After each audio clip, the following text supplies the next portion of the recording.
Hey everybody, Jonathan here from North 141. I wanted to talk a little bit today about getting good, sharp, clean, slow motion 96 frame per second footage out of your GH4.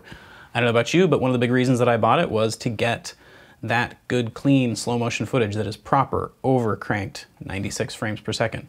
There is quite a bit of talk on the internet about how it doesn't really look that good, it gets kind of pixelated and muddy, and I'll confess I've actually gotten footage from a few production companies and it just doesn't really look good. And the reason that that's the case is they're using it in situations where you really don't want to be using the slow motion. So I'm going to run through my thoughts on why it doesn't really look that good in some situations, as well as a couple tips that I've found that have been really helpful to give me really crisp, clean, slow motion footage. So my thoughts on why it looks a little bit muddy in certain situations. If you think about it, we're shooting at 100 megabit per second, 1080p. That's the only frame rate, that's the only setting in which variable frame rate is available.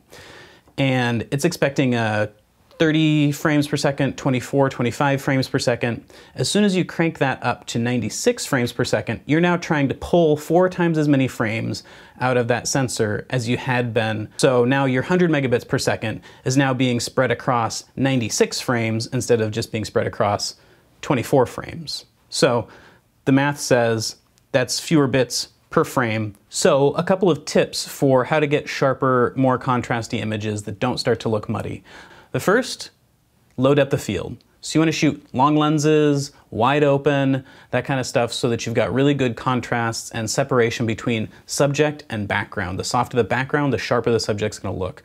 Kind of an obvious answer, but that just definitely helps bring out the sharpness in the slow motion mode. Along with that, you're going to need lots of light. So shooting outside, daylight, overcast is okay, but overcast isn't as contrasty.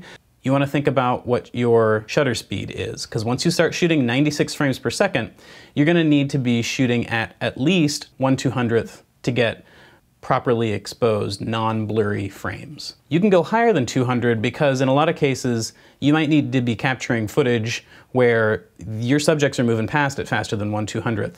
So push it up to, try some different frame rates. We've done 250, 320, 400, and those work great.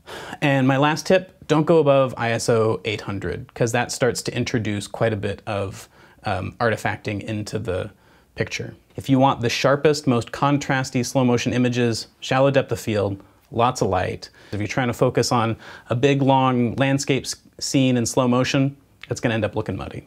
Just use 4K. So, hope that was helpful. Thanks a lot, guys.